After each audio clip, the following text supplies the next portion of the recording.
Nah selesai, punya S1 pun tidak lapangan pekerjaan, akhirnya pulang ke kampung Nandayung, pasang pukat, akhirnya menjadi pemberontak sendiri lagi dengan dinamika yang dia rasakan sendiri. Ya. Seperti begitu. Jadi memang tadi saya sudah mengklaim bahwa hari ini Papua dalam keadaan darurat. Kalau negara, terutama pihak-pihak lembaga hukum tidak mampu untuk menyelesaikan persoalan ini, Ya. masyarakat sudah terpercaya lagi dengan hukum yang ada di Papua. Ya. Karena hukum ada, tetapi dia tidak diimplementasikan secara baik, secara fisik. Seperti begitu, terus tidak terjadinya balance antara di mana aparat hukum menyelesaikan persoalan-persoalan seperti kriminal, separatis yang lain, itu serius sampai eksekusi mati pun dilakukan. Sedangkan para koruptor yang jelas-jelas koruptor dibiarkan oleh pemerintah, terutama lembaga hukum, biarkan saja. Termasuk teroris juga ya. Teroris uang. Iya, mereka saya biasa katakan sebagai koruptor separatis berdasi. Oh, separatis berdasi. Ya kan, mereka melakukan kejahatan korupsi, memprovokasi rakyat untuk memberontak melawan negara.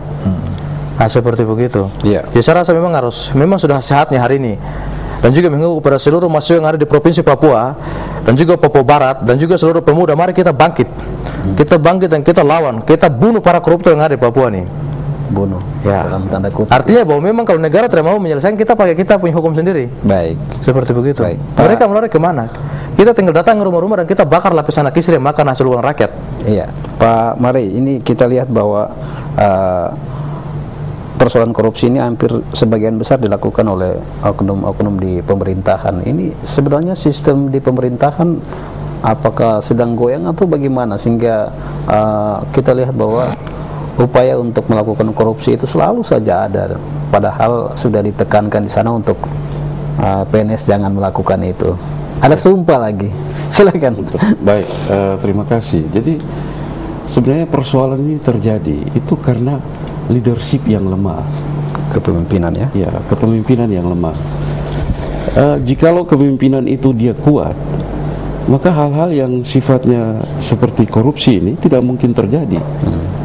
Saya dulu bangga waktu Pak Bas menjadi gubernur di tahun 86 sampai tahun 90. Itu luar biasa beliau itu. Saya bangga dengan Pak Barnabas Wibo waktu itu. Beliau begitu tegas, disiplin, memberantas semua pelanggaran yang terjadi, bahkan memberhentikan pegawai pada saat itu. Saya mencatat, saya menjadi pegawai tahun 86 ketika beliau terpilih menjadi gubernur pada waktu itu. Saya di Bapeda Provinsi Papua, dan beliau ada memberhentikan 3 pejabat, 2 diantara terkait dengan korupsi. Tapi hari ini 5 tahun terakhir beliau masuk dalam kubangan itu. Landback. Beliau sebagai akar dari semua persoalan yang terjadi di tanah Papua hari ini. Sangat menyedihkan saya sebagai junior dari beliau itu merasa sedih, ya. Saya merasa sedih karena beliau sebenarnya adalah kebanggaan kami. Kami orang Papua, terutama yang alumni Uncen, kami itu bangga. Saya alumni dari Uncen, kami bangga punya seorang figur seperti Barnabas Wibo, tapi itu 20 tahun lalu. Ya. Hari ini beliau mengecewakan kami semua. Yang seharusnya otsus yang kemarin diberikan oleh negara ini kepada rakyat Papua itu di-manage secara apik, secara proporsional untuk menjawab persoalan ketertinggalan. Jadi orang Papua itu akan menikmati kebijakan itu yang diberikan oleh negara. Nyatanya tidak. Dan ini yang menjadi persoalan sampai hari ini. Dan semua justru pejabat-pejabat yang di bawah kepemimpinan beliau pada waktu itu sampai sekarang lebih tidak sadar lagi, mabuk. Mereka mabuk dengan jabatan, mabuk dengan kelakuan mereka, rampok uang rakyat tanpa merasa malu sedikit pun, tidak ada. Sampai sudah jadi temuan pun masih beralasan dengan berbagai bahasa yang diungkapkan kepada publik bahwa saya tidak melakukan korupsi, saya tidak melakukan ini, tidak melakukan itu. Padahal datanya menunjukkan dia koruptor itu. Nah, tapi itulah fakta bahwa memang mentalitas di birokrasi pemerintah daerah Provinsi Papua ini sudah sangat memprihatinkan, dan kita perlu leadership yang kuat, kepemimpinan yang kuat untuk bagaimana bagaimana meng-grade kembali Iya. pemerintah daerah ini. Birokrasi ini kalau dibilang reformasi, apa sih itu reformasi? Dan komitmen untuk menjalankan reformasi itu harus betul-betul nyata. Gitu. Tidak hanya orang Jakarta bilang omdo, omong doang. Harus dia berbuat. Iya. Jadi harus ada peraturan daerah yang dikeluarkan dengan konsekuensi-konsekuensi. Dan bagi saya dana otonomi khusus ini kan dia berlangsung hanya 25 tahun dan sekarang sudah tinggal 11. iya, tinggal 13 tahun. Terus sampai kapan? Sampai kapan orang Papua itu akan menikmati itu? Sampai kapan? Hari ini dia sudah tidak menikmati, sudah 10 tahun jalan 11 tahun. Ya. Berarti 14 tahun sisa ini menurut saya ya. Iya. Menurut saya kita kan bicara APBD itu ada banyak sumber. Ada DAU, ada DAK, ya, ada DDL, ada DBH, dana perimbangan, ada sumbangan-sumbangan yang tidak mengikat, banyak, ada dana otonomi khusus. Masakan kalau kita bagi dana otonomi khusus ini saja kepada orang Papua, Ya. apakah pelayanan publik tidak jalan dari 5 sumber yang ada? Terlalu Ini banyak kan untuk itu. bagi saya nonsen, Lucu. lucu gitu. Jadi menurut saya dana otsus yang ada hari ini harusnya dibikin perdasus oleh DPR Papua Baik. dan bagi itu uang itu sama rata kepada orang Papua. Lalu kalau sudah dapat angka nominalnya, baru kita introdusir ke dalam sektor-sektor pembangunan Baik. dari kebutuhan dia. Gitu. Baik, nanti dilanjutkan, ada telepon dari jauh ini nampaknya. Halo, selamat malam. Selamat malam, Tuhan berkati. Iya, selamat malam. Dengan Bapak siapa? Dari mana? Saya bersyukur kepada Tuhan dengan Bapak Maniburi di Jogja. Silakan, Pak Maniburi dari Jogja. Silakan.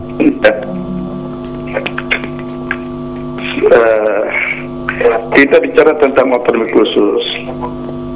Kita flashback ke belakang dulu. Tanggal 26 Februari 1999, orang Papua bicara tentang merdeka, minta sama Habibie. Maka renungan bulan Agustus itulah yang menjadi dasar pemikiran dari negara Republik Indonesia, dia memberikan otonomi khusus kepada orang Papua. Orang Papua bisa merdeka pada tertib Habibie. Katakan tidak semudah kembalikan telapak tangan. Betul. Bapak pulang dulu berpikir. Maka adanya otonomi khusus. Ya. Itu bukan pejabat yang minta. Itulah rakyat yang menderita, minta haknya. Maka adanya otonomi khusus. Sekarang orang Papua, khususnya yang para pejabat, mempergunakan hal itu untuk kepentingan pribadi.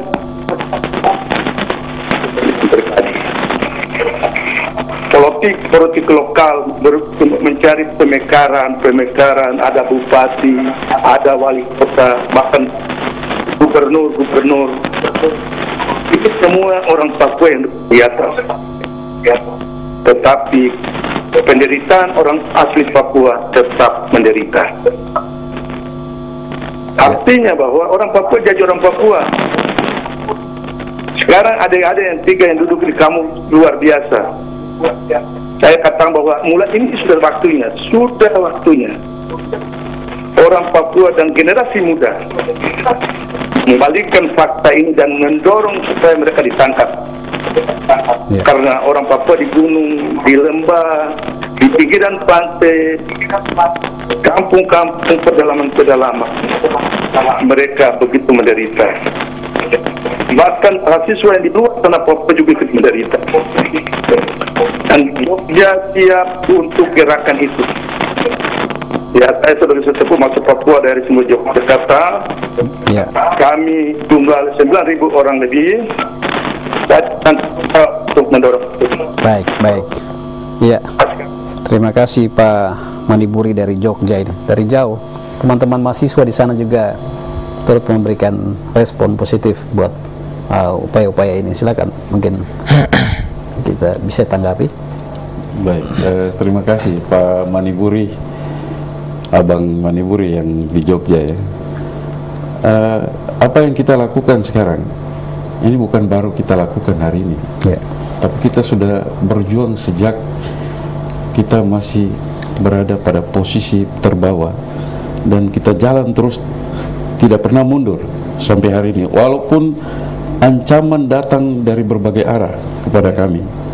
Ya, kami pernah diancam mau dibunuh kalau membuka kasus dan sebagainya dan sebagainya. Sudah terlalu banyak ancaman. Tapi para koruptor harus tahu, kami ini berjuang bukan untuk diri kami, bukan, untuk rakyat Papua yang punya hak yang dicuri ini. Dan kami punya prinsip satu saja, apa bedanya mati hari ini dengan besok? Tidak ada bedanya, sama. Tapi kalau hari ini kami tidak berbuat sesuatu, maka itu suatu dosa besar yang kami akan tanggung jawabi ketika kami diminta pertanggungjawaban itu suatu saat nanti setelah kita mengakhiri hidup di dunia ini. Oleh sebab itu tidak ada kata mundur untuk kami memberantas korupsi ini.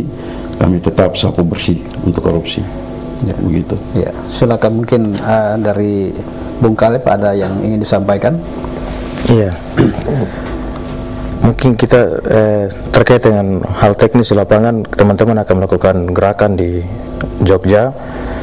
Kami juga tetap melakukan gerakan di Papua sampai kami berusaha untuk mempengaruhi arah kebijakan di lembaga hukum, terutama di pihak kepolisian dan juga KPK, agar persoalan ini cepat diselesaikan. Karena kasus satu ini, kasus menyangkut deposito dana rakyat yang tidak diatur melalui mekanisme hukum yang jelas. Ini rakyat sampai di kampung pun sedang mendoakan hal ini. Dalam aksi kita beberapa waktu lalu, begitu banyak dukungan dari masyarakat.